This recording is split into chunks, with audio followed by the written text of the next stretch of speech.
Muy buenas tardes a todos quienes están empezando a conectarse y empezando a escucharnos por esta gran idea que se ha conformado por algunas organizaciones eh, de la propuesta liberal ante la emergencia, en la cual el Club de Economía de la Pontificia Universidad Católica, junto con Estudiantes por la Libertad, Friedrich Naumann, Fundación Ecuador Libre, Libertario, básicamente presentan unas ideas y ha decidido invitar a dos importantes actores de la sociedad en cuanto a todo su conocimiento de economía y política, que nos puedan comentar algunos aspectos importantes. Antes de iniciar, básicamente vamos a dar la palabra al director básicamente vamos a dar la palabra a Jörg Derner, que es director de la Fundación, perdón, aquí tuve una pequeña confusión. Me permiten un segundo. Es director de la Fundación Friedrich Naumann para Países Andinos y nos va a dar unas primeras palabras. Por favor, Jörg, si nos puedes dar las palabras. Gracias. Muy buenas tardes a todos, a Ecuador de Lima, acá en Perú.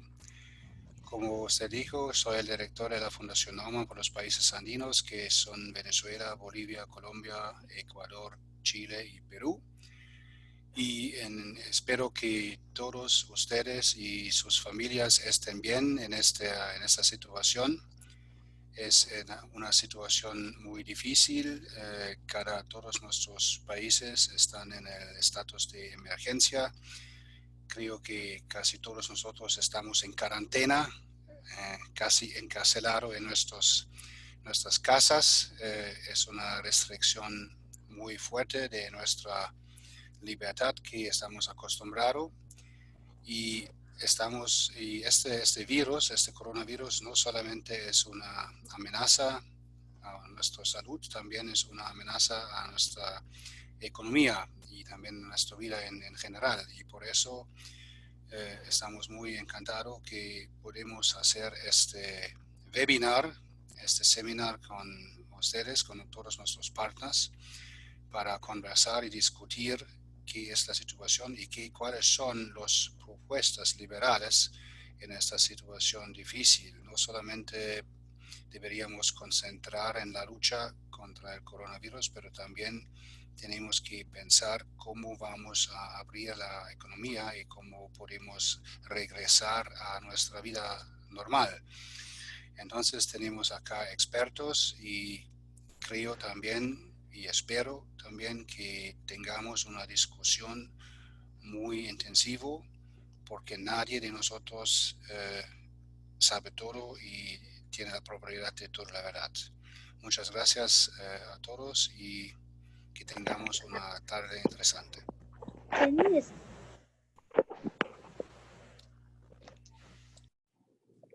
Gracias, George, por tus palabras. Y bueno, antes de pasar la palabra a Paricio y Alberto, vamos nosotros a dar, o me voy a permitir dar unas pequeñas ideas de la situación actual. Evidentemente hemos entrado a un problema de una pandemia que nos está afectando de una manera importante. Como sabemos y como hemos visto, el nivel de crecimiento de los casos en el Ecuador es bastante importante, tanto así que los dos últimos días hemos tenido otra vez un crecimiento o han aumentado las tasas de crecimiento de contagiados en el país.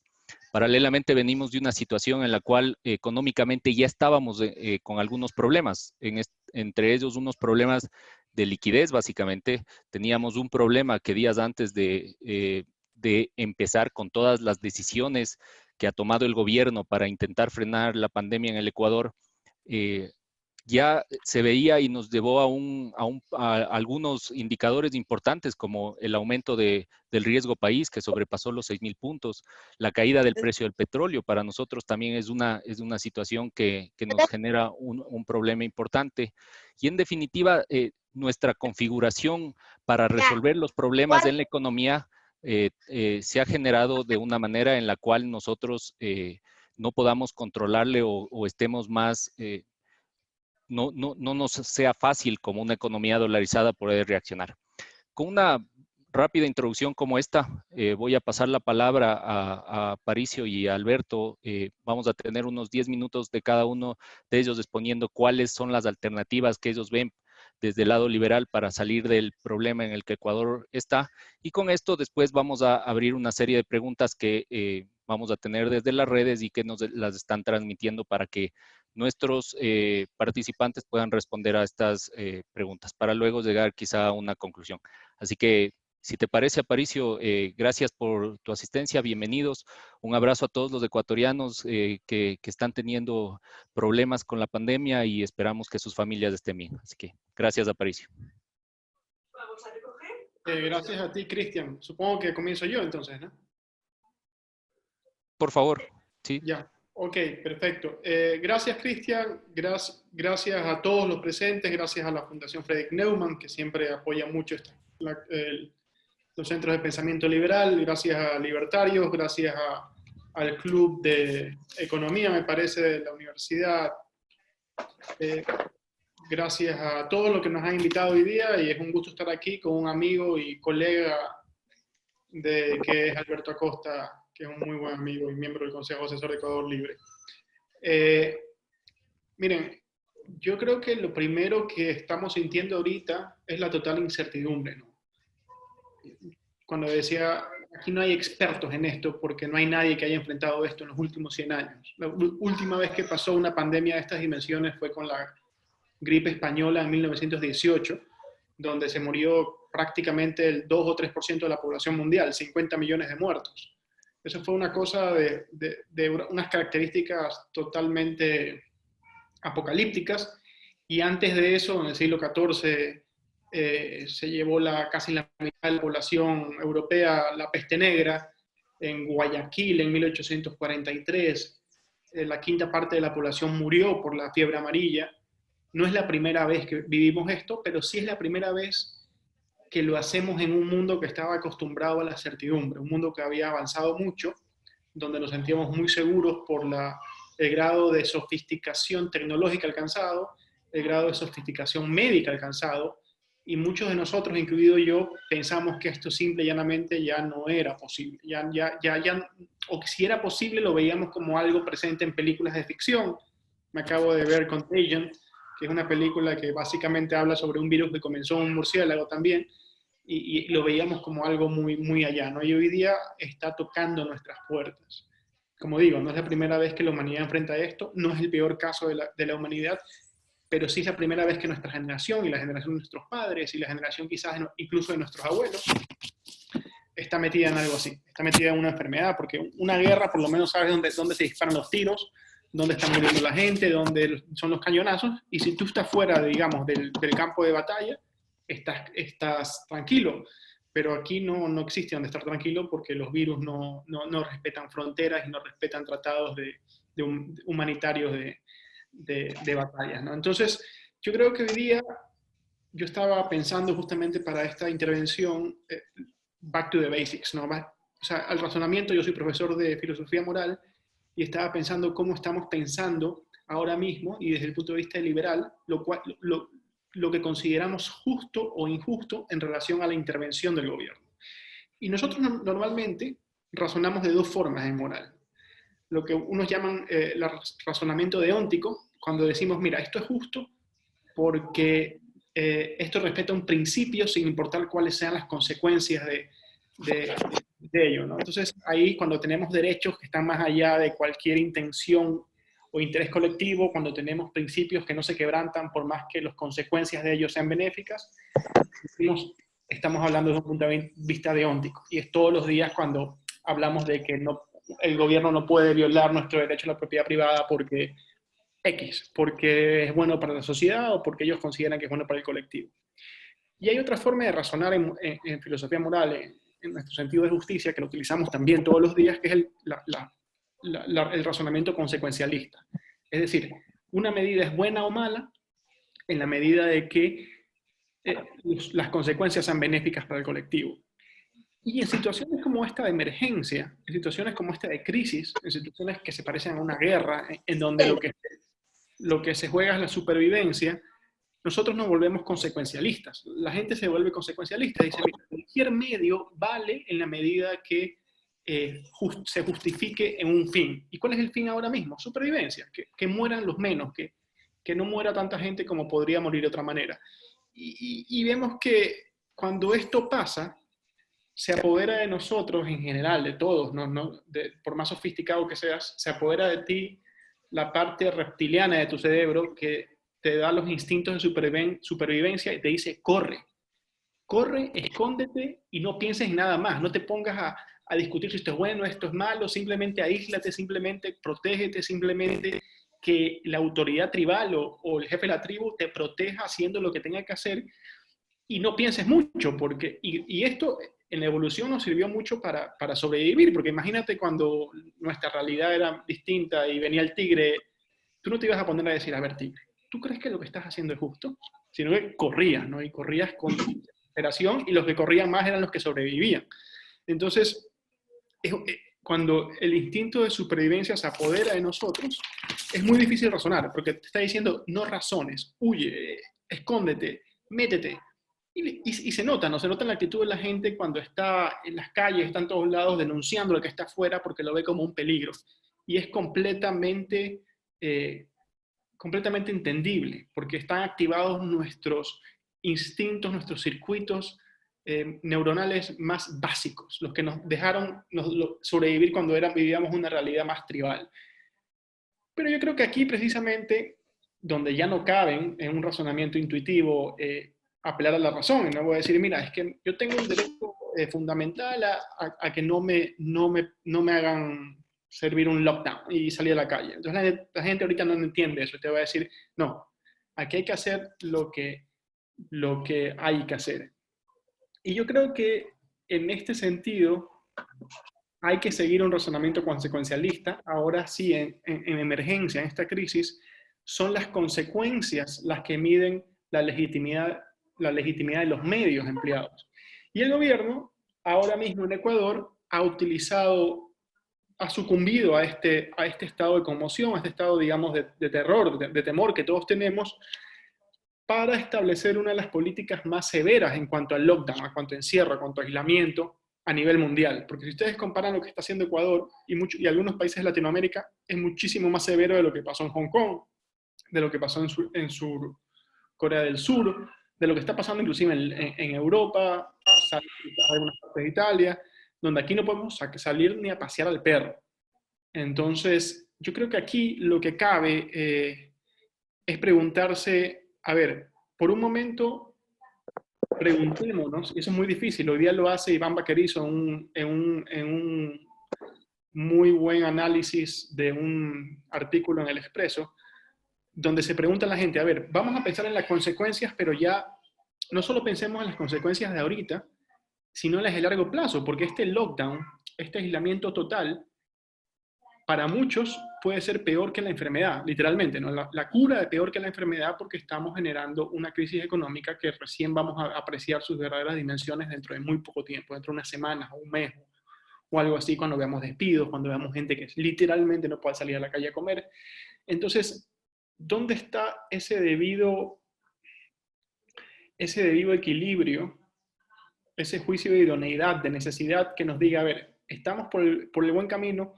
Yo me pongo desde el punto de vista de las autoridades y tienen todos los incentivos ellos para irse por el lado del aislamiento total. Porque bueno, dicen, mira, yo no voy a arriesgarme que el día de mañana me digan, no, fue muy suave.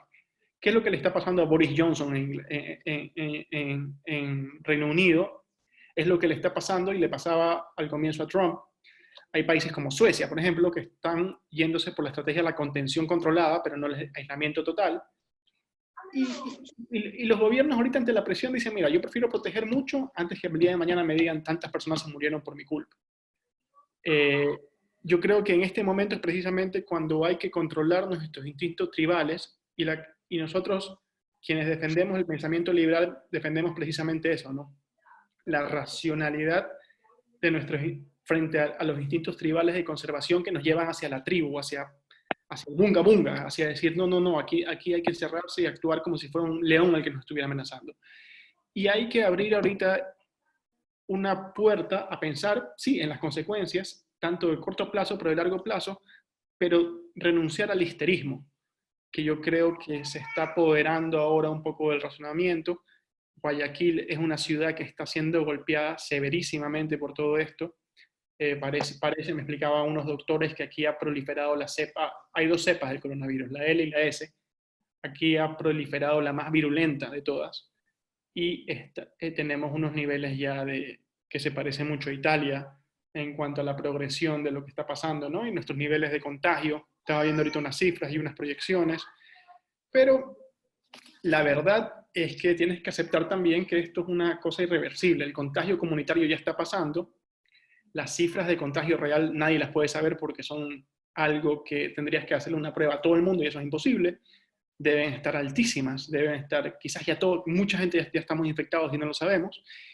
Y eso también disminuye el porcentaje de muertos en relación al problema y nos permite ver objetivamente el problema. El porcentaje de muertos quizás ahorita en Guayaquil a mí me impresiona porque es algo que es muy alto, pero por el otro lado, las estimaciones del gobierno, ayer estuve esta semana estuve hablando con el ministro de Salud, nos decía que se estima que un número total de 5.000 personas lleguen a necesitar atención médica de urgencia.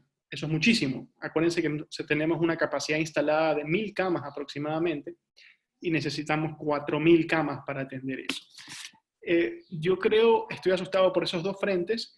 Yo creo que existen medidas intermedias donde manteniendo un nivel adecuado, riguroso de distanciamiento social, puedas activar parcialmente la economía. Muchos estudios te dicen que deberías liberar un poco a las poblaciones menos vulnerables, como somos los menores de 50 años, para que con las debidas precauciones vayan y sigan haciendo funcionar la sociedad, porque en definitiva ellos es muy poco probable que mueran, mientras sí mantienes la atención puesta en los mayores, que es lo que está haciendo gente como países como Suecia y otros países, y lo que intentaba hacer el Reino Unido, aunque Boris Johnson ya dio marcha atrás. Yo creo que este momento, desde el punto de vista liberal, es muy interesante porque es el momento de la excepción a la regla, y hay que ver cuál puede ser el aporte que nosotros podemos dar en un universo así marcado por como lo digo, por reglas tribales de supervivencia. Nosotros, el liberalismo está hecho para la sociedad cosmopolita, capitalista, sofisticada, donde el problema es la coordinación entre personas que siguen fines distintos y no la supervivencia del grupo. Entonces, creo que desde ese punto de vista hay desafíos interesantes. Yo soy parte ahora de un grupo que se llama Salvar Vidas. Estamos tratando, liderados por Guillermo Lazo y un grupo de gente que han aportado mucho en trabajo y patrimonio, importar los equipos necesarios para salvar esos casos más extremos, que son los respiradores que se necesitan. Creo que se ha demostrado que la filantropía privada está funcionando muy bien en este país, que hay un grado de generosidad privada tremendo, y que el gobierno, en cambio, lo público, está fallando estrepitosamente, y que ojalá tuviéramos hoy día una capacidad instalada de camas mucho mayor. Yo creo que de aquí a mí me encantaría hacer una propuesta de hacer una zona franca que Guayaquil, Ecuador, se convierta en una zona franca hospitalaria donde las clínicas, los emprendimientos hospitalarios, los doctores y nadie paga impuestos, y que se vengan acá los mejores profesionales del mundo y las mejores clínicas del mundo a instalar sus hospitales para que tengamos la próxima vez una capacidad de reacción mucho mejor. Pero bueno, eso son solamente unas divagaciones que les he hecho, así que ahí termino. Muchas gracias, Aparicio. Vamos a pasar a escucharle a Alberto para después ir respondiendo algunas preguntas y poder generar algunas primeras ideas y conclusiones después de este primer evento que entiendo está siendo visto por mucha gente en las redes y seguramente tendremos que volver a tomar alguno de estos en el futuro. Alberto, por favor, bienvenido. Gracias. Muy buenas tardes, un gusto estar con ustedes. Quiero empezar solidarizándome con todos aquellos que de una u otra manera se han visto afectados por este virus. Cada vez hay más gente, familiares, amigos, conocidos, que tienen algún contacto o han tenido contacto con este virus. Un momento muy difícil para el Ecuador y para el mundo en general. Yo quiero hacer una reflexión de cómo una alternativa de cómo enfrentar este virus. Y mi reflexión evidentemente no va a ser desde un tema médico, desde un tema epidemiológico, porque esa no es mi especialidad, sino más bien desde un tema económico y un tema desde una perspectiva liberal. Yo creo primero que tenemos que empezar a reconocer que este peligro tan grande del que nos hablaba Aparicio nos hace apelar a esos instintos más básicos, a una sensación de pánico. Y lo primero que hacemos es ir al Estado y pedir que nos auxilie. Queremos que alguien nos solucione los problemas.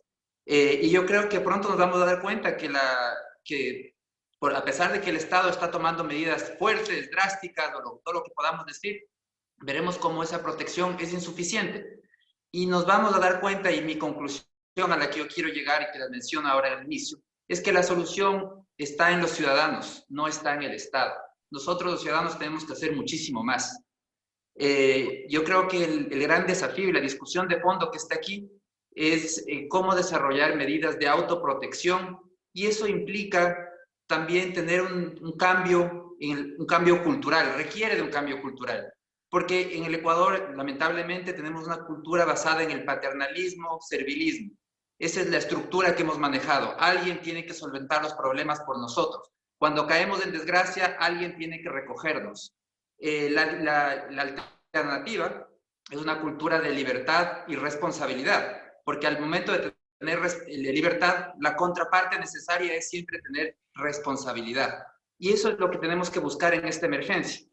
Entonces yo creo que primero, partiendo desde un tema, como digo, mi enfoque va a ser siempre muy económico, tenemos que estar claros que se habla a nivel internacional, se habla de que el virus puede estar entre nosotros al menos unos 18 meses. Nadie lo sabe a ciencia cierta, pero el hecho es que hasta que se desarrolle, se encuentre una vacuna o una cura, y hasta que se produzca en masa para que pueda ser distribuida a nivel mundial, suena bastante creíble pensar que pueden ser esos 18 meses a los que se están preparando países como Estados Unidos, que hablan que se necesita una estrategia que dure ese tiempo. Eso significa que vamos a tener que vivir cuarentenas totales, forzosas, pero que no pueden durar por un tanto tiempo. No podemos estar 18 meses encerrados, que mucha gente que actualmente defiende muchísimo las cuarentenas, dice es que hay que ser estrictos ahora y de esa manera los problemas, se aplana la curva y se solucionan los problemas. Estemos claros, el aplanar la curva es un trabajo continuo de 18 meses hasta que aparezca una vacuna, hasta que un porcentaje grande de la población haya sido vacunado y de esa manera desaparezca y quede en la historia esta pesadilla que fue el coronavirus. Entonces, mi argumento es que a estas medidas que ha adoptado el gobierno tienen que ser complementadas con medidas de protección voluntaria, porque una sociedad libre tiene que basarse en acción voluntaria de los ciudadanos. Y las medidas de protección voluntaria tienen que enfocarse justamente en permitir que la actividad productiva pueda continuar. Cuando se acabe esta cuarentena forzosa que estamos viviendo en este momento, tenemos que ya estar preparados para cómo reactivar la actividad productiva. No vamos a poder actuar igual que lo hacíamos antes. Tenemos que pensar en eso. Un tema de fondo aquí es que ese instinto natural de buscar a alguien que nos rescate, que nos salve en los momentos tan extremos, de buscar un salvador, es un instinto muy común en el país. Buscamos un salvador en la política, buscamos un salvador en la economía y estamos dispuestos a ceder nuestra libertad a cambio de las soluciones que nos pueda dar este salvador. Sin embargo, el resultado siempre es el mismo. Siempre nos terminamos decepcionando, porque lo mismo que sucede en economía, en política o en la lucha contra el COVID-19, es imposible que una sola persona tenga las soluciones. Mientras más complejo es el desafío, mayor es la necesidad de impulsar una acción de todos los ciudadanos. El autoritarismo en la lucha contra el COVID o en la economía siempre tiene los mismos problemas que tiene la planificación central.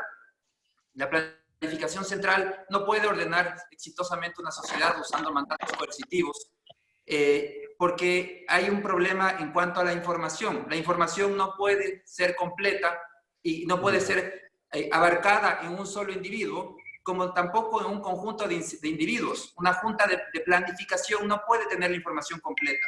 Una junta de lucha contra el COVID-19 tampoco puede tener la información completa que se requiere para poder luchar contra ese virus, porque la información es dispersa, la información es subjetiva, y cada individuo tiene acceso a una parte de esa información. Entonces, ¿cuál es la alternativa? Sabiendo que ni la Junta de Lucha contra el COVID ni el gobierno tienen toda la información, significa que tenemos que basarnos más en lo que puede hacer cada ciudadano.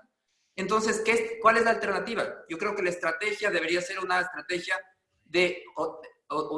flexible que permita a los ciudadanos adoptar medidas voluntarias. Es decir, darle responsabilidad a los ciudadanos. Los ciudadanos no están aquí para ser servidos por decisiones de esta Junta de Defensa contra el COVID, porque no nos va a salvar esa Junta de Defensa. Necesitamos tener responsabilidad los ciudadanos y tomar medidas voluntarias en base a esa responsabilidad y en base a información oportuna que nos tiene que proveer el gobierno y los distintos actores, entregar información de qué es lo que está pasando y recomendaciones que pueden venir de distintas fuentes, recomendaciones de cómo actuar. Entonces, lo importante aquí es, por ejemplo, descentralizar la actividad de los laboratorios. Laboratorios que hasta todavía, de lo que tengo entendido, tienen que mandar las pruebas a Quito haciendo transbordo en Santo Domingo, porque en Guayaquil, donde hay la mayor cantidad de casos, no hay la capacidad instalada para poder hacer las pruebas del COVID-19. Necesitamos liberar la compra de insumos. Al gobierno le encanta preocuparse del control de precios y no se da cuenta que no soluciona el problema, que se enfoca en la fiebre y no en las causas. Necesitamos liberar la importación de insumos por todos los medios. Si la gente quiere pedirlos hasta por DHL, que lo haga, pero necesitamos que lleguen los insumos para enfrentar esta cuarentena. Ahora, ¿qué medidas de autoprotección podemos aplicar? Yo creo que lo más importante aquí es que al la información ser dispersa, cada ciudadano puede saber mucho más qué es lo que necesita para autoprotegerse con información completa y puede tomar medidas complementarias muy adecuadas. Quiero dar un ejemplo muy simple de lo que quiero decir. Pensemos en una escuela. Si una escuela empieza, cuando se abran las escuelas, no es al día de hoy, más adelante, cuando se abran las escuelas, pero empiezan a aparecer casos en esa zona, la escuela puede tomar medidas, incluso declarar una cuarentena voluntaria, cerrar la escuela, porque tiene la información completa, no tiene por qué esperar a que el gobierno declare una cuarentena nacional cuando hay medidas que puede tomar directamente. Entonces vamos a las ideas de medidas de autoprotección. Primero, es necesario tener nuevos protocolos de comportamiento social. El tema del distanciamiento, tener incluso los saludos, olvidarnos del saludo con beso, con la mano, manejar una mayor distancia entre las personas. Crear protocolos, una segunda idea, crear protocolos de desinfección acordes a cada necesidad productiva. Cada actividad productiva tiene una realidad y deben crear esos mecanismos de decir cómo debo desinfectar para garantizar a mis trabajadores y a mis clientes que este es un ambiente seguro. Esto no es un protocolo que deba nacer del Estado, ni mucho menos. Yo creo que esto tiene que nacer del mismo sector productivo. Tiene que el sector productivo definir en cada actividad, porque cada actividad conoce mejor cuál es su realidad. No es lo mismo un protocolo para un restaurante que para una florícola. Y ambos deben tener, evidentemente, protocolos de desinfección para que su actividad sea segura. Entonces, eso es lo que se debe desarrollar, esos protocolos de cómo hacer que las actividades productivas sean seguras. Tener, por ejemplo, desinfectantes de manos disponibles en los taxis, en lugares donde haya unión de varias personas. Lugares también de reunión pueden aplicar mecanismos de control al ingreso. Tomar la temperatura, por ejemplo, a las personas previo al ingreso a la escuela o previo al ingreso a un centro comercial. Esos son mecanismos para poder decir, impedir el ingreso a quien probablemente pueda estar contagiado con el virus y proteger al resto de clientes. Reducir el aforo es otra decisión que se tiene que hacer en los distintos negocios. En el restaurante hay que tener mayor distanciamiento. Significa que si antes entraban 80 personas, ahora probablemente entren solamente 40. Ese tipo de decisiones se debe hacer en cada actividad, en restaurantes, en hoteles. Evidentemente también es necesaria un acuerdo voluntario entre empleadores y trabajadores en relación a los horarios, a los lugares de trabajo, al esquema de trabajo. En actividades donde es posible trabajar a distancia, hacerlo. Yo creo que lo que tenemos que estar realmente preparados es para que en estos próximos 18 meses tengamos periodos de cuarentenas sucesivas, es decir, cuarentenas que después se suspenden temporalmente para que haya algo de actividad económica, los casos repuntan nuevamente y hay que volver a aplicar nuevas cuarentenas. Entonces tenemos que estar preparados para esos tipos de casos para poder trabajar concentradamente mientras duren los espacios de tiempo que se puede trabajar. Entonces significa trabajar con otros horarios, mucho más flexible, permitir aumentar la cantidad de gente que trabaja en el poco tiempo que tenemos disponible para trabajar y demás. El tema de las cuarentenas voluntarias, ¿qué es lo que llama una cuarentena voluntaria? El que una institución, una empresa, una actividad productiva pueda determinar cuándo cerrar por seguridad de sus clientes y sus trabajadores. Para esto no tiene que esperar a la instrucción del gobierno. Esto es independiente de la cuarentena que establezca el gobierno. Esto es un tema complementario, que nosotros nos cuidemos y nos protejamos sabiendo la realidad de nuestra actividad y de lo que estamos viviendo. Yo creo que podemos aprovechar, afortunadamente, el momento que estamos viviendo en la historia de la humanidad nos da herramientas tecnológicas muy importantes para la enseñanza, para la distribución de productos, para el transporte de personas, para el trabajo remoto. Los trámites, tanto privados como públicos, pueden hacerse en línea evitando aglomeraciones. Yo creo que un caso de éxito que podemos revisar, un caso de éxito porque además es compatible con un ideal liberal, es el caso de Taiwán, que aplicó medidas flexibles dejando campo a que los ciudadanos adopten sus propias iniciativas. Lo que permite esto es que estos ciudadanos puedan ser más cuidadosos en proteger a sus clientes y a sí mismos porque tienen que ser responsables, tienen que asumir parte de la responsabilidad. Algo que vemos que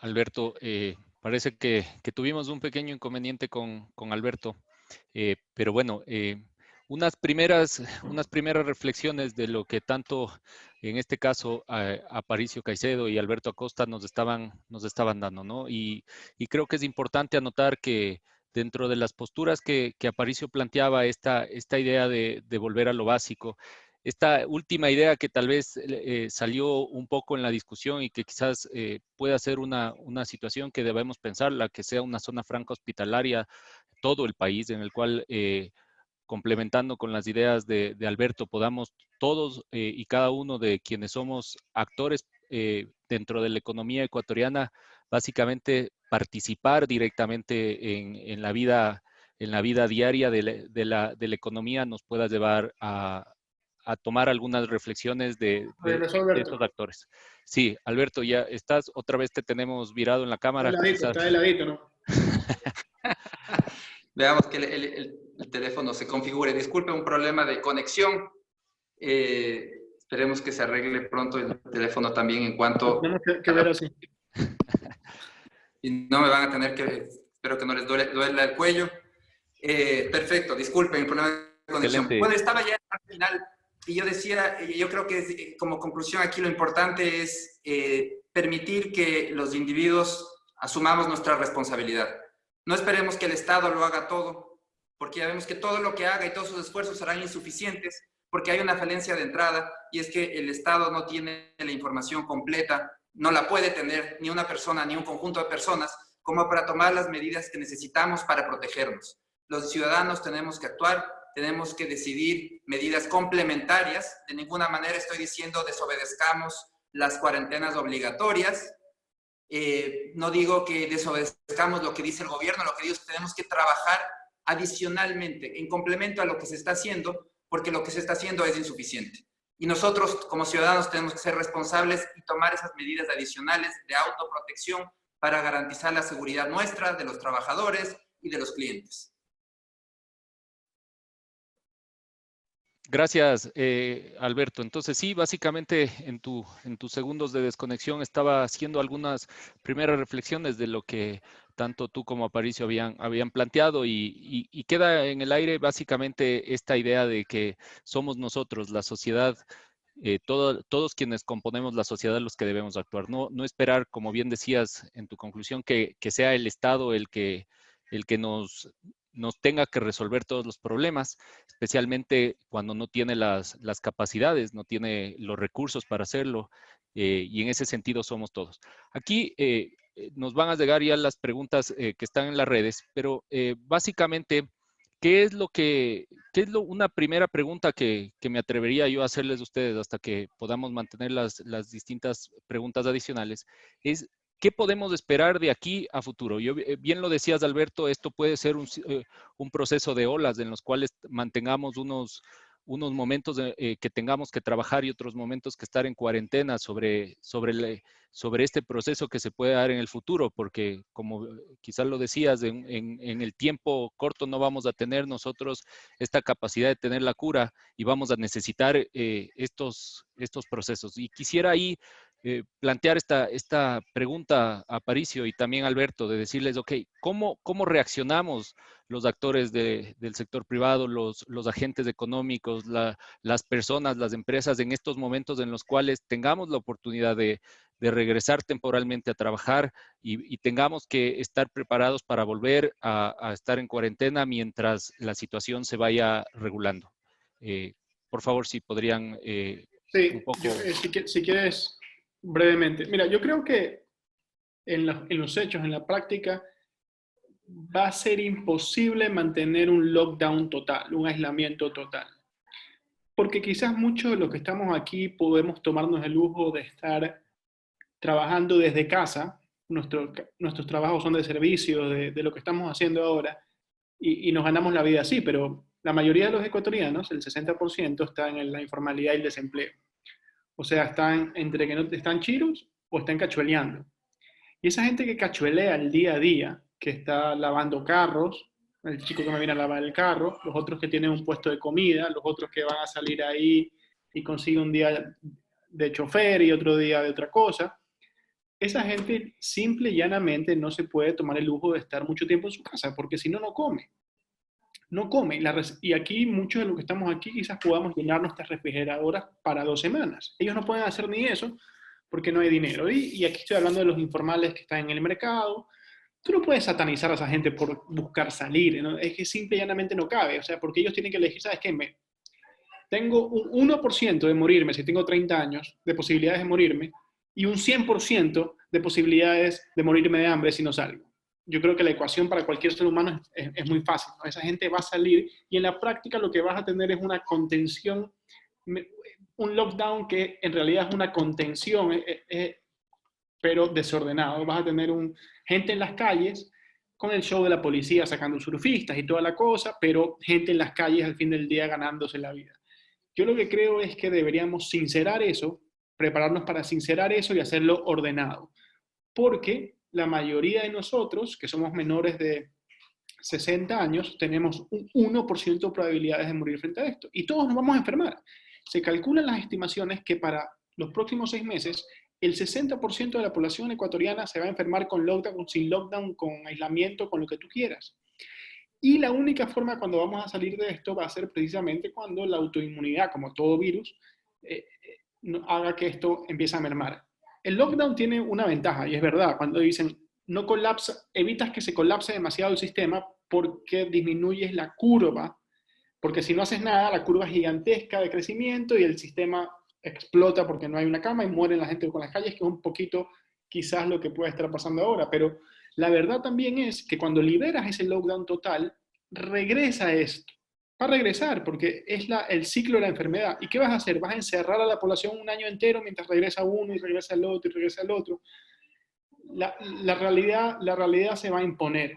Y ya tienen, creo que las cifras son claras, están muy vulnerables los mayores, y es evidente. Y vamos a tener un déficit de camas, que estamos tratando de hacer algo desde sectores privados para eso, pero los respiradores son algo esencial ahorita, porque casi las personas mayores con problemas mueren por problemas respiratorios, ¿no? Mueren porque se les inflaman los pulmones y se les llenan los pulmones, se les colapsan. Y vamos a tener un problema de eso. Pero ese problema va a haber de todas formas, con aislamiento o sin aislamiento, como tú lo quieras. Lo que puedes hacer es hacerlo ordenadamente, asumir que va a haber una determinada cuota de individuos que lastimosamente no lo van a hacer, pero tratar de que a esto no le sumemos una crisis económica de una proporción evitable. Crisis económica va a haber por esto, pero podemos evitar sumar a la crisis sanitaria una crisis económica demasiado grande, más allá de lo necesario. Eso creo que es mi apreciación personal. Gracias, Alberto. ¿Qué nos puedes comentar al respecto? Sí, yo creo que lo importante es reconocer que esto no es un tema de pocos días. Tenemos que prepararnos a actuar distinto.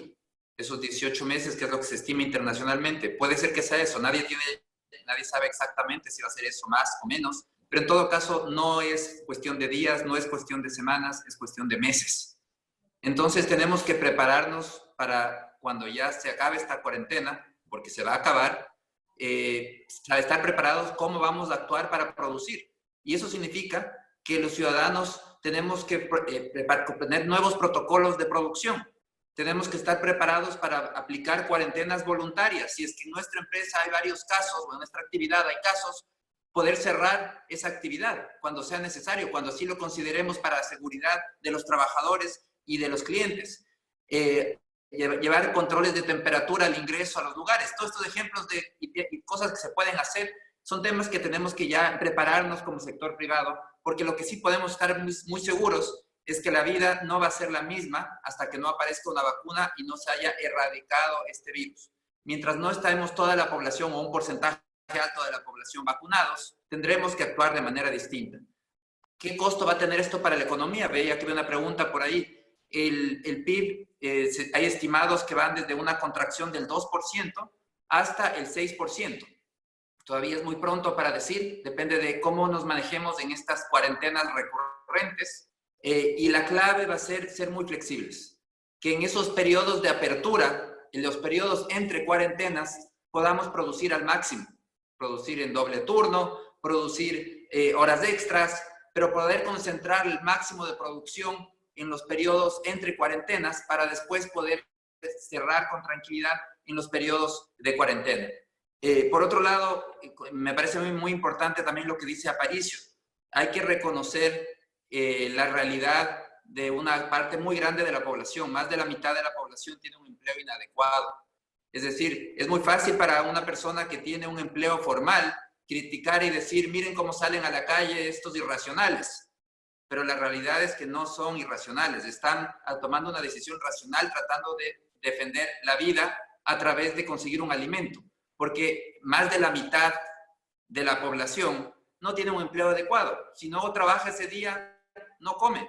Entonces, eso también hay que tomar en cuenta para ayudar cuando se tomen estas cuarentenas, que lo que buscan es justo evitar que colapse el sistema de salud, pero tienen que tomar medidas para apoyar a esas personas que van a tener esos periodos muy difíciles porque no van a tener ingresos.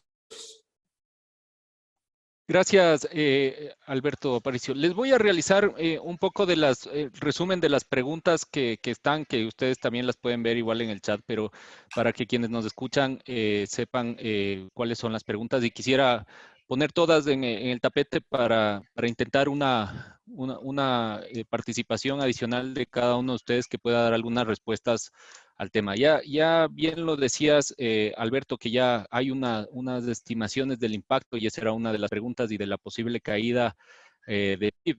Pero efectivamente hay unas que ya van muy desde la macroeconomía hacia la microeconomía, ¿no? ¿Qué debe hacer el Ecuador al final del día? ¿Qué medidas de política económica deberíamos plantear como alternativas para solución?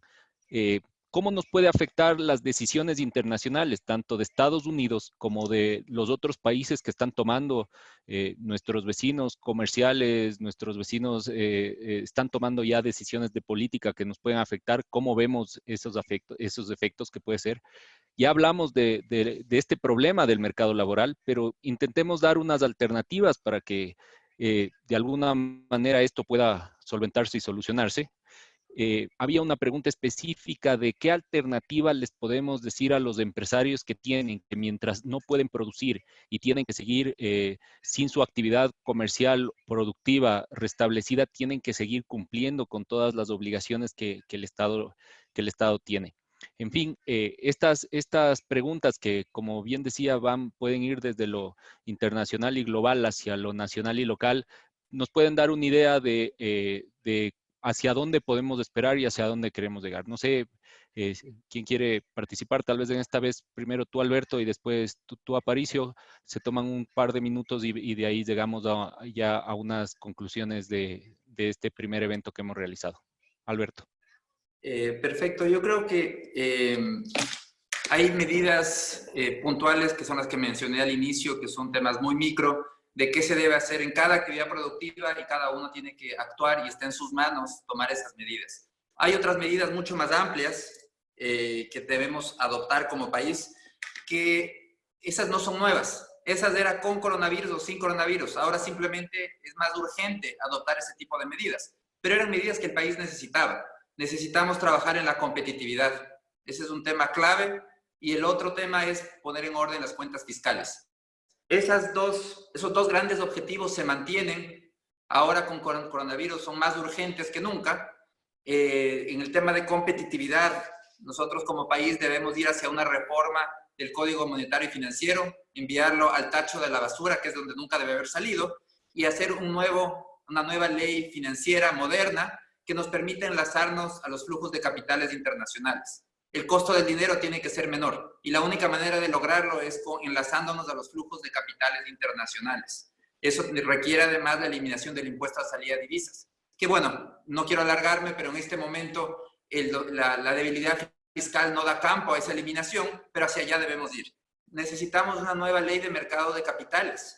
El financiamiento de mediano y corto plazo lo da el sistema financiero, las cooperativas, los bancos, pero el financiamiento productivo de largo plazo lo da el mercado de capitales. Entonces necesitamos hacer una reforma y tener una nueva ley de mercado de capitales que también nos permita atraer capitales. Necesitamos una reforma laboral urgente, una reforma laboral que permita llegar a acuerdos entre trabajadores y empleadores, una reforma más flexible que permita acordar y modificar horarios, permita adaptarse a este tipo de problemas como los que estamos viviendo ahora. Necesitamos eliminar y hacer una campaña profunda en contra de los trámites y los permisos estatales que lo único que hacen es trabar la producción, complicar la producción y mantener ciertos privilegios para algunos productores, mientras el resto tiene dificultad para entrar. Y necesitamos seguir abriendo mercados. Definitivamente el Ecuador tiene que seguir buscando a quién vender. Y hemos visto ahora productos que, por ejemplo, para dar un ejemplo, la pitahaya lo sintió en carne propia el problema de tener pocos mercados. El mercado importante de la pitahaya es Taiwán y con el coronavirus dejaron de comprar pitahaya y teníamos la pitahaya pudriéndose en las carreteras. Eso de ahí no puede pasar. Tenemos que tener más mercados, diversificar nuestros mercados. Son temas macro. A nivel puntual para esta emergencia, ¿cómo enfrentar esta emergencia? Porque lo que he hablado hasta ahora son grandes reformas estructurales que requiere el país.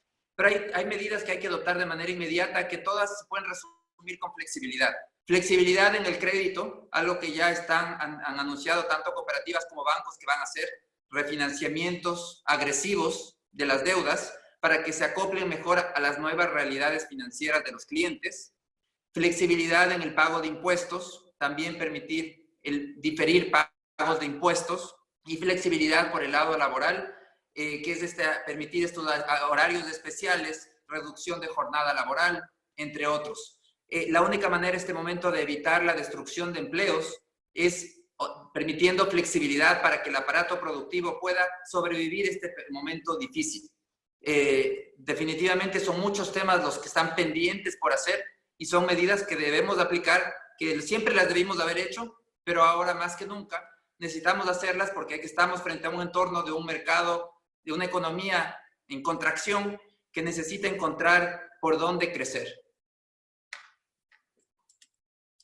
Gracias, Alberto. Aparicio, por favor, comentarios. Sí, mira, yo creo que desde el punto de vista económico no podría mejorar ni un poquito lo que acaba de decir Alberto. Fue muy puntual. Yo recalcaría nada más el tema laboral, que va a ser decisivo en estos días.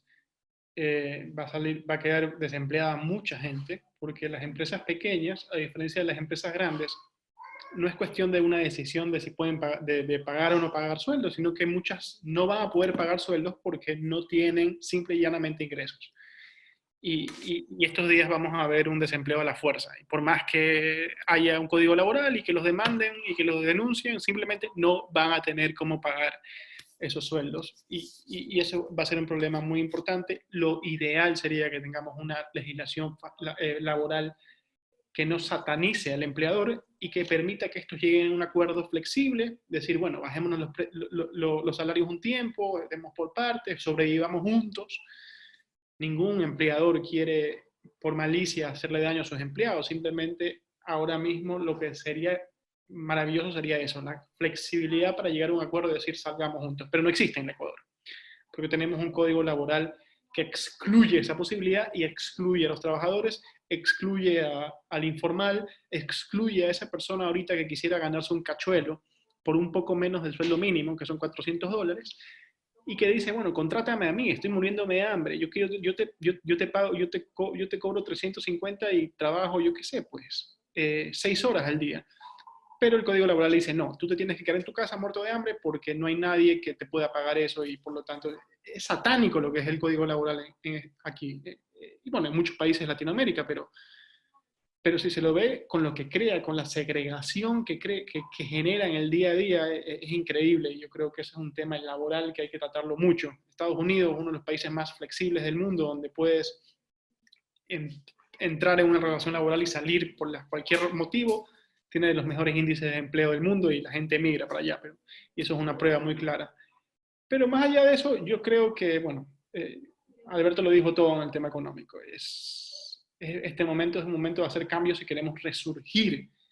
Y resurgir desde una mentalidad donde comprendamos por fin que todo ese orden espontáneo de gente que está ahora mismo batallando para subsistir, si tú los dejas encontrar las soluciones a sus propios problemas, sin excesivas regulaciones, sin lastres burocráticos, sin lastres tributarios, ellos se van a acoplar, van a resurgir, porque no hay nada más resiliente que los empresarios. Y sí, porque les gusta ganar dinero, porque si esas piscinas de camarón hoy día ya no pueden producir camarón, pues le van a sembrar, yo qué sé, lombrices, si eso es lo que tienen que hacer para salir adelante. Si el que tiene el restaurante aquí cerca tiene que cambiar y en vez de hacer comida china va a hacer patacones, lo va a hacer. Pero necesita que las cargas laborales, tributarias, burocráticas, no le generen una deuda antes de empezar. Porque muchos de ellos van a quebrar y van encima de quedar endeudados por estas leyes laborales que van a tener que pagar indemnizaciones inasumibles. Digo, y repito, los medianos y pequeños son los más afectados. Los grandes, pues dejan de ganar plata este año, pagan las indemnizaciones y aquí no pasó nada, seguimos adelante. Pero esa mucha gente que quizás me están escuchando ahorita, que tiene un negocito, que tiene una cafetería o un emprendimiento pequeño, ellos están viendo las cosas con mucho problema y eso los va a afectar. Y ahora mismo es necesario hacer un llamado a ese largo plazo, a la racionalidad, a lo que decía, a mirar por las consecuencias, sí, pero no solo las consecuencias de ahorita, con una mentalidad tribal de simplemente escóndete, huye y no pienses en nada más. No. Tenemos que ver las cifras, tenemos que ver lo que podemos evitar, lo que no podemos evitar y decir, a ver, ¿cómo hacemos para no generar un problema económico tan grande? Y eso pasa por empezar a buscar medidas que sean más racionales. Y racionales en el sentido de decir, a ver, lo repito porque creo que lo he dicho varias veces, hay ciertos grupos que tienen un grado de vulnerabilidad mucho menor. A esa gente, que hay muy pocas probabilidades de que muera o que llegue a estar grave, lo que debería decírsele es, mira, sé libre de ir a tu oficina, de trabajar, de lo que sea, pero toma las precauciones y medidas necesarias. Y la gente lo está haciendo espontáneamente. La gente lo está haciendo espontáneamente. Porque nadie quiere morirse. Y ya vieron que es algo real. Pero hay que pensar en eso, hay que empezar a razonar sobre ese largo plazo que nos espera. El tribalismo, mi mayor miedo a nivel internacional es que el equivalente económico del tribalismo es el proteccionismo. Y esto va a generar en países como Estados Unidos o Europa, que son nuestros mercados de exportación por excelencia, un tribalismo, un sentimiento tribal grande y un sentimiento proteccionista grande. Y ojalá que no cedan ante esto y no cierren fronteras a muchos productos y el miedo no genere eso, porque ahí sí nos veríamos en un grave problema. Ya vemos lo que está pasando con nuestras flores, simplemente no están exportando los floricultores. Ya vemos lo que está pasando con el banano, que ha bajado el precio tremendamente, el petróleo, el camarón, los precios, o sea, somos muy dependientes de eso y ojalá que no empiece una espiral proteccionista y que políticos populistas no utilicen este miedo para precisamente poner barreras, como ya pasó en la década de 1930, con la Gran Depresión y cuando vinieron una guerra comercial en todo el mundo que terminó en una guerra verdadera, que fue la Segunda Guerra Mundial. Entonces, yo creo que esas básicamente son las claves que podría mencionar ahorita. Gracias. Unas preguntas adicionales y yo creería que con esto podríamos ir pensando en cerrar y llegar a las conclusiones finales. Hay unas preguntas en si es ya un cambio de modelo, si es el fin del modelo como lo conocemos en términos económicos, si es que vamos a tener que cambiar de un modelo o lo vamos a poder seguir manteniendo. Es momento para las ideas liberales, es momento para que las ideas liberales que tanto nos han faltado en nuestro país puedan tener aceptación, aplicación y efectividad. Es momento para hacer reformas estructurales en el país y yo le sumaría algo adicional. No sé, no hemos hablado mucho de estar dolarizados. En este contexto de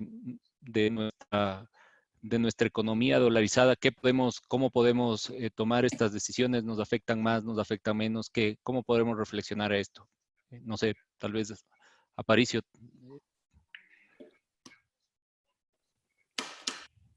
Aparicio está sin el micrófono. Gracias. Yo agarro la primera pregunta y la otra se la dejo a Alberto, que sabe mucho más que yo en temas económicos y dolarización. Mira, a lo largo de la historia llevamos 200 años pronosticando la caída del capitalismo. 200 años. Desde Marx y antes que Marx, pasando por Lenin, Rosa Luxemburgo, en la década de los 30 con la Gran Depresión, todo el mundo decía que se acabó el sistema capitalista, que la globalización se apagó.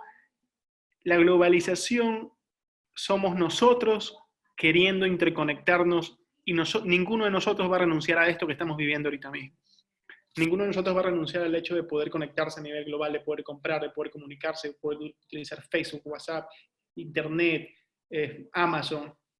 Yo no creo que el sistema se acabe en este momento. El sistema va a seguir como fue en 1918. Nosotros tenemos una capacidad en la naturaleza humana de resiliencia. Y te apuesto que cuando esto pase, en un mes ya nosotros vamos a actuar como que nunca pasó.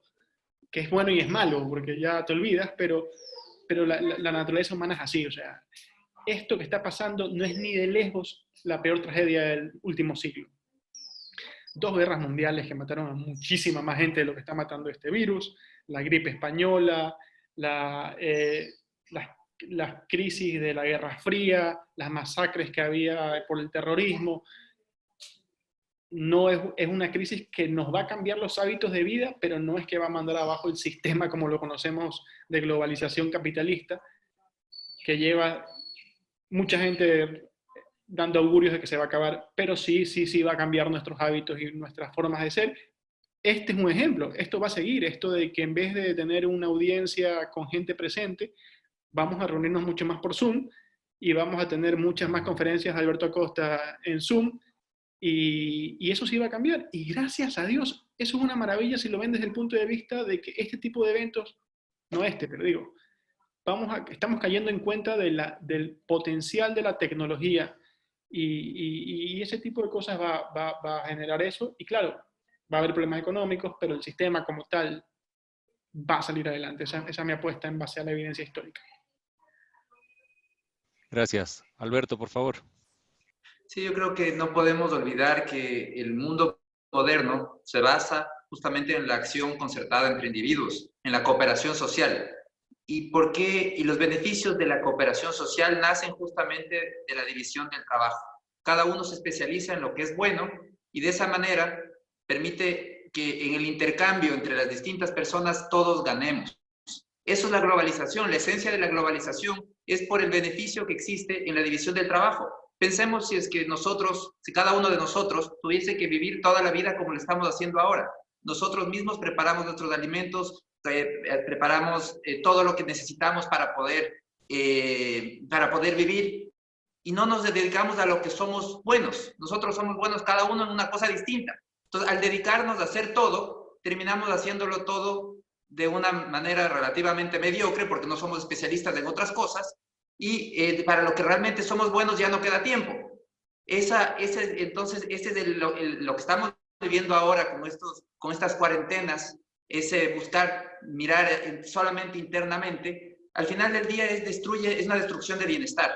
Y la globalización lo que permite es incrementar el bienestar justamente por el intercambio que se produce gracias a la división del trabajo, que permite que el trabajo sea más efectivo que si hacemos un trabajo autárquico o aislado. Entonces yo creo que de ninguna manera lo que estamos viviendo es un fin de la sociedad capitalista. Los beneficios de la globalización son muy grandes y el mundo va a buscar la manera de retomar ese intercambio.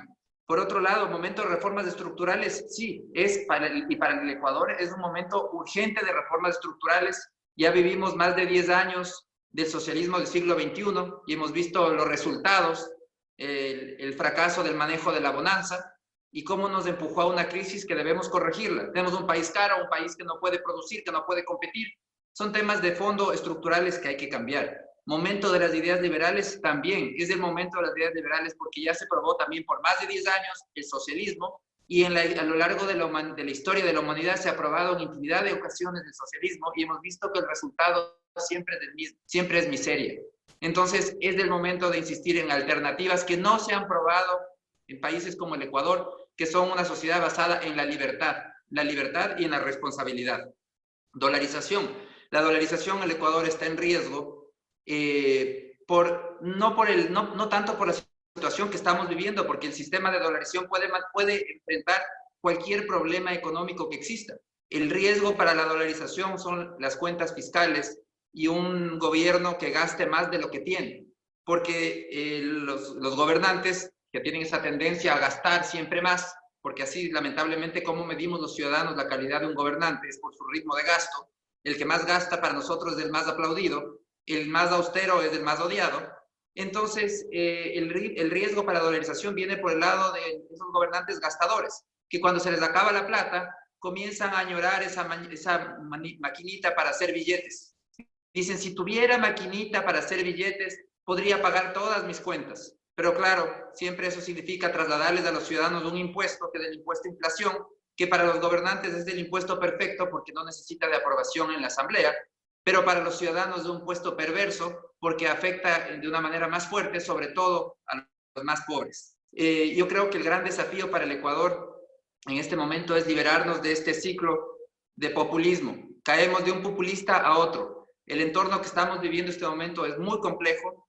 La población está viviendo la crisis y la va a vivir de una manera mucho más fuerte cuando veamos los despidos, los cierres de empresas, las quiebras, que eso es un proceso que va a continuar.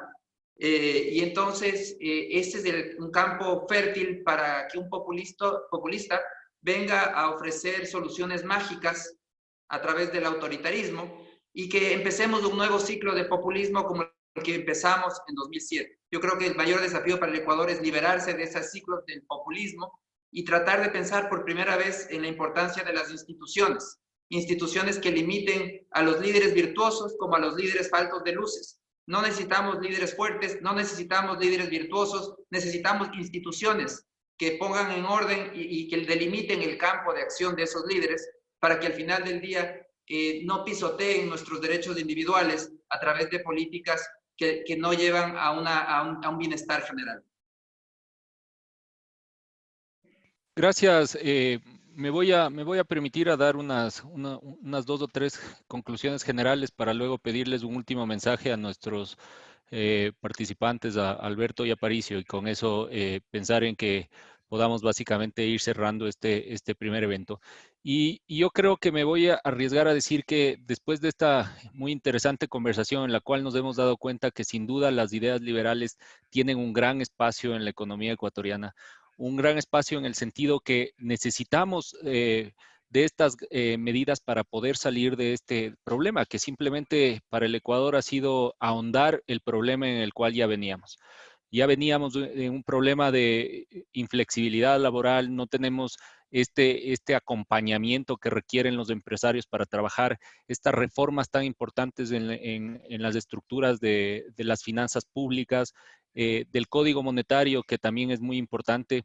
En fin, esto ya lo veníamos viviendo antes de esta crisis de salud, que básicamente es esta pandemia del COVID-19. Pero ahora venimos y vemos que los siguientes momentos son más, o los podemos dividir en dos o tres momentos para salir de esta crisis. Los primeros hoy en día, y Aparicio bien nos comentaba que están haciendo acciones fundamentales para cuidar la salud, apoyar desde el sector privado al sector público que no se va a dar abasto y no tiene la capacidad de darse abasto. Ya vemos acciones en todo el país de banqueros, de empresarios que están dispuestos a dar la mano por el país porque saben que al final del día no van a poder ganar lo que quieran ganar en sus empresas si es que el país no sale de esta primera crisis, que es la crisis de salud. Y creo que ese es el primer momento urgente, el cual viene con un momento paralelo que es el de mantener ese consumo de las familias, el consumo que las familias necesitan, y es por eso que muchos actores, representantes de las familias tienen que salir, independientemente del problema que pueda surgir el hecho de no tener o de la prohibición que exista por parte del Estado, pero tienen que salir a ganarse el dinero en el día a día y poder alimentar a sus familias. Pero va a venir un segundo momento y este segundo momento que tal vez sea cíclico en olas, que tal vez sean temporadas de trabajo y no de trabajo, que vamos a tener que acostumbrarnos, en el cual todas las opciones de trabajar van a cambiar, que vamos a poder tener una nueva organización en el Estado, nuevas oportunidades para la gente que quiera realizar cualquier tipo de trabajo. Pero esto tiene que estar acompañado de esas reformas estructurales que sin duda se comentaban, ¿no? Estas reformas que tiene que darse, esta flexibilización en el sistema laboral creo que es importantísimo. Nosotros no podemos en una economía dolarizada pensar que podemos mantener un sistema tan regulatorio, tan presionante.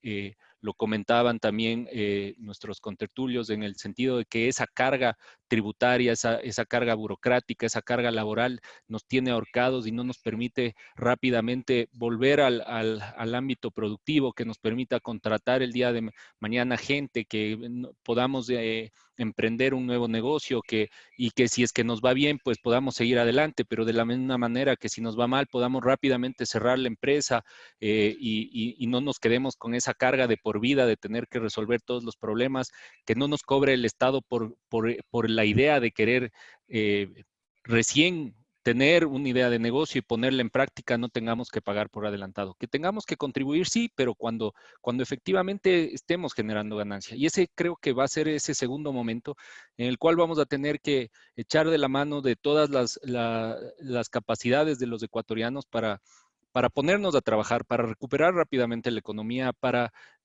salir y aprovechar esos momentos en los que podamos dedicarnos a trabajar. Bien lo decía Aparicio, que posiblemente somos los que menos riesgo tenemos. Deberíamos intentar prepararnos para esos momentos y debamos salir rápidamente a las calles a recuperar la economía. Pero viene un tercer momento que es importantísimo en la economía a largo plazo, y es no volver a cometer los mismos errores que hemos cometido ya durante tantos años. El pensar que es el Estado el que nos va a resolver los problemas, el pensar que es el Estado el que tiene la posibilidad de usar nuestros recursos de los impuestos para resolver todos los problemas, ya no es factible.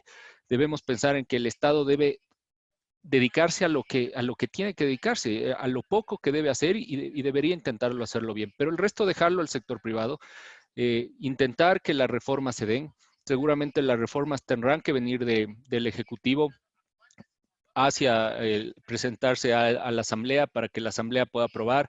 Estas reformas tendrán que darse en el corto plazo porque de lo contrario, inclusive los organismos multilaterales no nos van a regresar a ver. Y en dolarización, sabemos nuestra única alternativa en este instante para generar ingresos, para generar liquidez, para generar dólares, es los organismos internacionales que nos tendrán que seguir ayudando mientras podamos recuperar la economía, mientras el precio del petróleo se recupere, pero esa recuperación tendrá que ser de la mano del sector privado, muy libre de arrancar, con pocas regulaciones, con poca, que nos permita ser flexibles en todas las acciones que tomemos.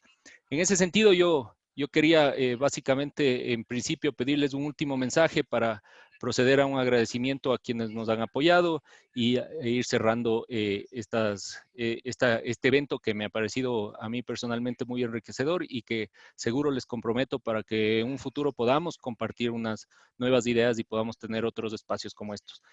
Es así que les quisiera dejar con un último mensaje. Por favor, Alberto Aparicio, quien desee, bienvenido.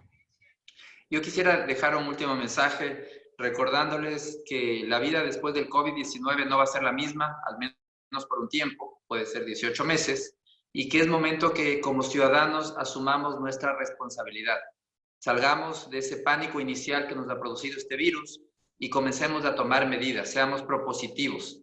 Tomemos medidas adicionales de autoprotección, protocolos de producción, cuarentenas voluntarias, controles de temperatura, todo lo que sea necesario para garantizar la salud nuestra, de los trabajadores, de nuestros compañeros de trabajo y de los clientes. La solución está en los ciudadanos, no en el Estado. Muchísimas gracias por su atención.